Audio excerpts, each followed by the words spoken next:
नमस्कार दोस्तों, मैं सतीश चौधरी आपका स्वागत करता हूं मेरे यूट्यूब चैनल सक्सेस मंच छापड़ा में। दोस्तों, हमने मध्य प्रदेश पुलिस के 2017 के पेपर सॉल्व करना स्टार्ट करा है। इसका एक वीडियो ऑलरेडी हम इसमें अपलोड कर चुके हैं और ये वाला वीडियो आपका दूसरा वीडियो होगा और इसमें जो शेष क्वेश्चन बचेंगे वो हम आपको तीसरे वीडियो में प्रोवाइड कराएंगे। तो दोस्तों, मेरी कोशिश रहेगी ज़्यादा से ज़्यादा आपको ट्रिक के माध्यम से मैं मैथ्स बताऊं। और दोस्तों, यदि आपको मेरा वीडियो अच्छा लगे तो प्लीज़ वीडियो को आप लाइक करें, चैनल को सब्सक्राइब करें और आपके फ्रेंड के साथ शेयर करें। तो चलिए बिना देर करते स्टार्ट करते हैं आज का पहला क्वेश्चन। चलिए दोस्तों, आज का पहला क्वेश्चन आपकी स्क्रीन पर है। एक व्यापारी 48 रुपये के अंकित मूल्य की एक वॉशिंग मशीन को 15% और 5% की क्रमिक छूट पर खरीदता है। यदि वह 124 रुपये उसके परिवहन पर खर्च करता है और इसे 13% के लाभ पर बेचता है तो वॉशिंग मशीन का विक्रय मूल्य क्या है? देखिए, ये क्वेश्चन आपका पार्टनरशिप अर्थात साझा से संबंधित क्वेश्चन है और बहुत इजी क्वेश्चन है। यदि आप थोड़ा सा ध्यान से देखें तो देखिए, 4800 रुपये के अंकित मूल्य पर 15% की छूट और 5% की छूट पर वो इसको खरीदता है और 124 रुपये परिवहन पर खर्च करता है। तो यदि हम 4800 रुपये का 5% की छूट और 15% की छूट ज्ञात कर लें और उसमें 124 जोड़ दें तो इसका कुल क्रय मूल्य आ जाएगा, अर्थात उसका कुल खर्च आ जाएगा कि उसने कितने रुपए खर्च करके इसको खरीदा है। फिर हम उसका 13% लाभ पर बेचता है तो उसका 113% निकाल लेंगे तो हमें वॉशिंग मशीन का वास्तविक विक्रय मूल्य प्राप्त हो जाएगा। तो देखिए, यहाँ क्या होगा आपका 4800 और वो 15% की छूट लेता अर्थात 85/100। फिर वो 5% की छूट लेता अर्थात 95/100। अब 2 शून्य से ये 2 शून्य कट गया, 5 से काटा इसको 19 बार, 5 से काटा इसको 20 बार, फिर 5 से काटा इसको 4 बार, फिर 5 से काटा इसको 17 बार, फिर 4 से काटा इसको 12 बार। तो आप जब यहाँ 12 इंटू 17 इंटू 19 का आपस में मल्टीप्लाई करेंगे तो आपको जहाँ प्राप्त होगा 3876। और देखिए, आपके क्वेश्चन में बोला गया है कि वो 124 रुपये क्या करता है, परिवहन पर खर्च करता है। तो ये भी इसमें जुड़ेगा उसके खर्च में। तो टोटल कितने हो जाएंगे आपके 4000 रुपये, अर्थात वो 4000 रुपये खर्च करके एक वॉशिंग मशीन को खरीदता है। अब उसने क्या करा कि इस 4000 रुपये में जो वॉशिंग मशीन खरीदा है इसको 13% अर्थात लाभ पर वो बेच देता है। तो हम इसका यदि 113% निकाल लें तो हमें वॉशिंग मशीन का जो है वास्तविक मूल्य प्राप्त हो जाएगा। तो 40 यहाँ से आप 4000 इंटू 113/100, 2 शून्य से 2 शून्य कट जाएगा तो 40 इंटू 113। अब जब आप इसमें इसका मल्टीप्लाई करेंगे तो आपको 4520 रुपये प्राप्त होगा, जो कि वॉशिंग मशीन का वास्तविक मूल्य है और यही आपके क्वेश्चन का सही आंसर है। चलिए दोस्तों, नेक्स्ट क्वेश्चन है आपकी स्क्रीन पर। स्थिर जल में एक नाव की चाल 10 किलोमीटर प्रति घंटा है और धारा की चाल 5 किलोमीटर प्रति घंटा है। धारा की विपरीत दिशा 5 किलोमीटर की दूरी तय करने में नाव को कितने मिनट लगेंगे? देखिए, ये क्वेश्चन आपका नाव और धारा संबंधित है और आपको यहाँ एक कंसेप्ट दिमाग में याद होना चाहिए कि जब भी विपरीत शब्द बोले तो चालें हमेशा जुड़ती है और यदि समांतर दिशा बोले या एक ही दिशा बोले तो चालें घटती है। तो देखिए, स्थिर जल में एक नाव की चाल 10 किलोमीटर है और धारा की चाल 5 किलोमीटर है ना। और धारा की विपरीत दिशा में 5 किलोमीटर की दूरी नाव को तय करने में कितना समय लगेगा ये आपको बताना है। तो विपरीत दिशा बोला है तो चालें जुड़ जाएगी, तो 10 और 5 कितना हो जाएगा आपका 15। तो देखिए, 15 किलोमीटर वो कितने 60 मिनट में तय करती है। तो हमें धारा की विपरीत दिशा में 5 किलोमीटर तय कराना है, तो मैं इसमें कितने का भाग दे दूं कि 5 आ जाए? तो 3 का। तो जब मैं इधर 3 का भाग दूंगा तो इधर भी 3 का भाग दूंगा, तो ये 5 किलोमीटर हो जाएगा और 5 किलोमीटर वो ये हो जाएगा 20, अर्थात आपका आंसर हो जाएगा 5 किलोमीटर की दूरी वो 20 मिनट में तय करेगी। यही आपके क्वेश्चन का सही आंसर है। चलिए दोस्तों, अगला क्वेश्चन है आपकी स्क्रीन पर। 2 व्यक्तियों की आयु का अंतर 2 वर्ष है। यदि उनकी आयु का योग 144 के वर्गमूल के बराबर है तो दोनों में बड़े वाले की आयु कितनी, ये आपको बताना है। यहाँ आप एक बात ध्यान से देखिए कि 2 व्यक्तियों की आयु का अंतर, मान लीजिए बड़ा व्यक्ति मान लिया आपने ए और ये मान लो बड़ा व्यक्ति है, बड़ा, और बी मान लिया आपने छोटा व्यक्ति। तो दोनों का अंतर तो उसने दिया है 2, और दूसरा दिया है दोनों की आयु का योग 144 के वर्ग, 144 का वर्ग वर्गमूल होता है 12। तो ये a प्लस बी बराबर हो जाएगा आपका 12। बस नॉर्मली इसको सिंपल कैलकुलेट कर लीजिए। तो b से b कैंसिल हो जाएगा, तो 2a बराबर हो जाएगा 14, तो a बराबर हो जाएगा आपका 7। अब आपने बड़ा किसको माना था, a को, तो आपका सही आंसर क्या हो जाएगा 7, अर्थात बड़े व्यक्ति की आयु 7 वर्ष होगी। ये आपके क्वेश्चन का सही आंसर है। चलिए दोस्तों, नेक्स्ट क्वेश्चन है आपकी स्क्रीन पर। ए की आयु उसके पुत्र की आयु की 6 गुनी है। ए के पिता की आयु उससे 40 वर्ष अधिक है। उन सबकी कुल आयु 118 वर्ष है, तो ए की आयु कितनी, ये आपको बताना है। देखिए, आयु संबंधित क्वेश्चन है और बहुत सिंपल क्वेश्चन है। यदि थोड़ा सा आप ध्यान से समझें और इसका कंसेप्ट समझें तो बहुत इजी क्वेश्चन है, बहुत आसानी से आप बना पाएंगे। तो देखिए, हम क्या करने वाले हैं, मान लीजिए ये आपका ए है, ये ए का पुत्र, और ये हो गया आपका ए का पिता। अब ये बोल रहा है कि ए की आयु उसके पुत्र की आयु से कितने गुना है, 6 गुना। तो मान ली मैंने इसकी आयु x मानी, तो ये हो जाएगा 6x। और बोला है ए की आयु उसके पुत्र की आयु से 6 गुनी है, तो ये 6 गुनी कर दी, क्योंकि ए की आयु हमने x मानी, तो ए के पिता की आयु हो जाएगी 6x।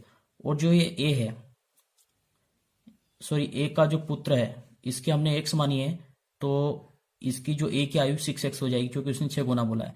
और ए का जो पिता है, उसने बोला कि ये उससे 40 वर्ष बड़ा है, अधिक है। तो देखो ये कितना हो जाएगा, 6x प्लस 40। अब देखिए, हमारे पास तीनों का रेशियो आ गया है, तो हम क्या करने वाले हैं, इन तीनों को ऐड करके 118 के बराबर रख देंगे, क्योंकि उसने बोला है कि उन सबकी आयु का योग, कुल योग 118 वर्ष है। तो आप यहीं जोड़ लीजिए, x अलग जोड़ लीजिए, तो 6 दूनी 12 और 13x प्लस हो जाएगा 40 बराबर 118। अब ये 40 इस साइड जाएंगे तो माइनस हो जाएंगे 118 में से, तो 3x बराबर हो जाएगा आपका 78, तो x बराबर हो जाएगा 13 छंग 78। अब उसने a की आयु पूछी है, तो a की आयु कितनी 6x है, तो ये हो जाएगा 6 × 6 मतलब 36 वर्ष। तो आपके क्वेश्चन का सही आंसर होगा 36 वर्ष, अर्थात जो उसने पूछा है ए की आयु 36 वर्ष होगी। चलिए दोस्तों, अगला क्वेश्चन है आपकी स्क्रीन पर। 50 विद्यार्थियों के प्राप्तांकों का औसत 75 है। यदि एक विद्यार्थी द्वारा प्राप्त 86 अंकों को 36 लिख दिया जाए तो अंकों का सही औसत क्या है। देखिए, ये क्वेश्चन औसत से संबंधित है और बहुत इंपॉर्टेंट पैटर्न है। ये लगभग सभी एग्जाम में पूछा जाता है और बहुत इजी भी है। थोड़ा सा आप ध्यान से क्वेश्चन को पढ़ेंगे और आप कंसेप्ट समझेंगे तो बहुत इजीली इसको सॉल्व कर पाएंगे। तो देखिए, उसने क्या बोला है, 50 विद्यार्थियों के प्राप्तांकों का औसत 75 है। तो भैया अपन को दिया है 50 विद्यार्थी का जो औसत प्राप्तांकों का औसत दिया है 75, तो कुल योग कितना हो जाएगा आपका, 50 × 75 हो जाएगा आपका 3750। अब ध्यान दीजिए, उसने आगे क्या बोला है, एक विद्यार्थी द्वारा 86 अंकों को 36 लिख दिया गया। तो देखो भैया, कुल मिला के क्या हुई, उसने कमी करी इसमें, तो हमें क्या करना है, जो भी आएगा उसमें ऐड करना है।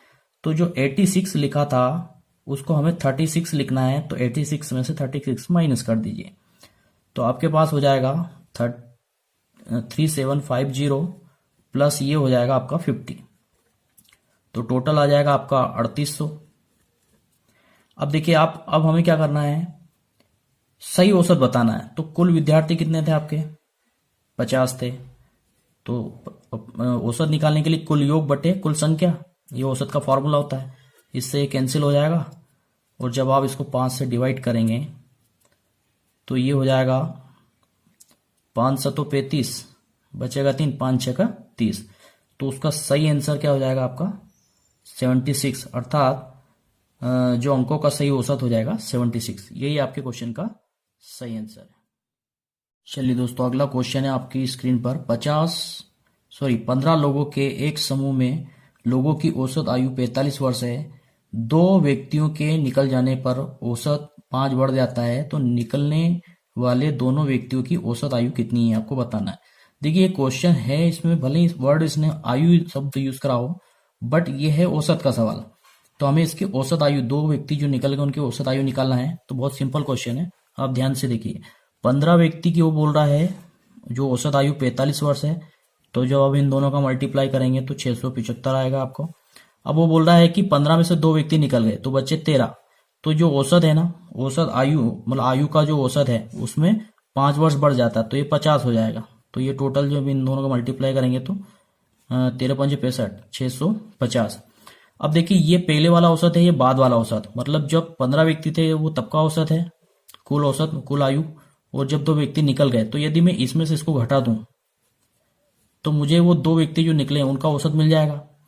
अब देखिए आपका जो औसत का फॉर्मूला होता है कुल योग बटे कुल संख्या, तो हमें दो व्यक्ति का औसत निकालना है, तो इससे कट जाएगा तो 12.5 वर्ष, जो कि आपके क्वेश्चन का सही आंसर है। चलिए दोस्तों, नेक्स्ट क्वेश्चन है आपकी स्क्रीन पर। विश्व कप में सेमीफाइनल तक 7 मैचों में युवराज का बल्लेबाजी औसत 65 था। तो युवराज आगे बोल रहा वो युवराज को 8वें मैच में कितने रन बनाने चाहिए कि फाइनल मैच में उसका औसत 85 हो जाए, अर्थात 85 हो जाए। तो देखिए ये भी आपका जो औसत संबंधित क्वेश्चन है और बहुत इजी है। आप थोड़ा सा ध्यान से देखिए।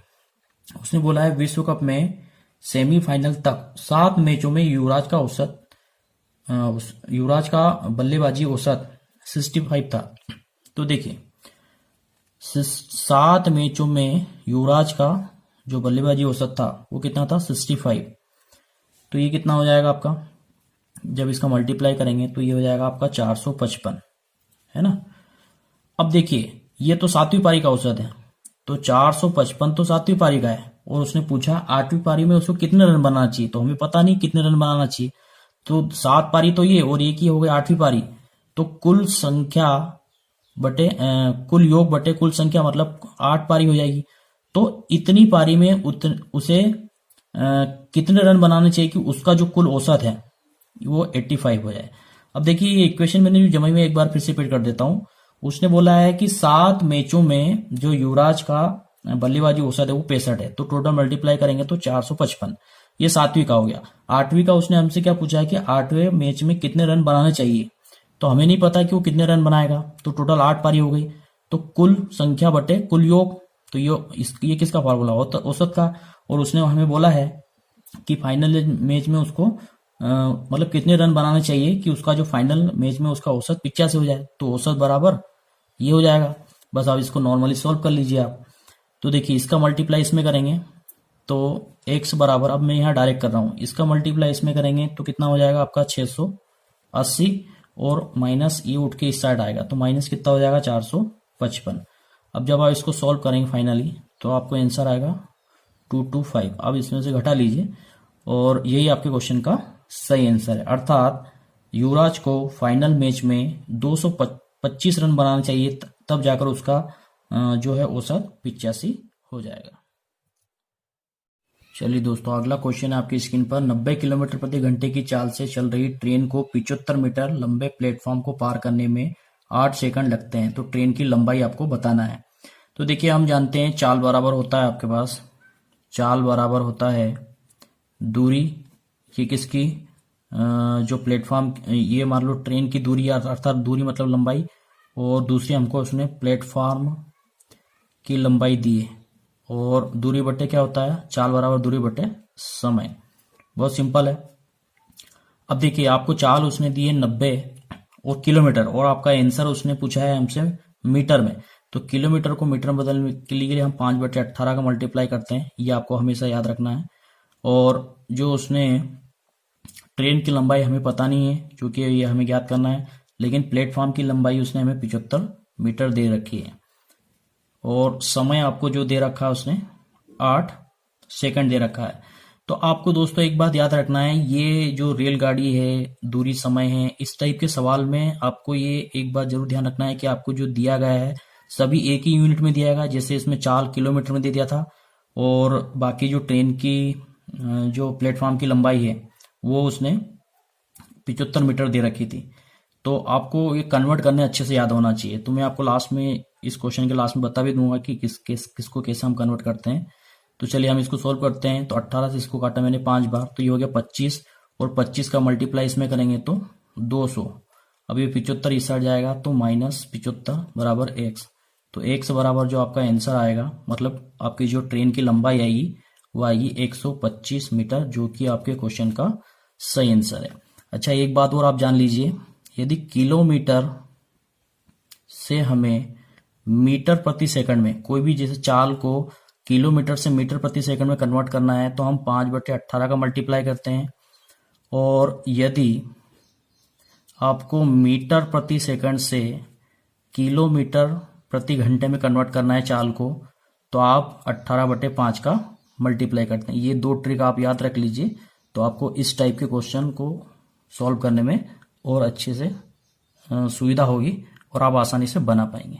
तो दोस्तों, आपके जो क्वेश्चन का आंसर है, परफेक्ट आंसर, वो 125 मीटर होगा।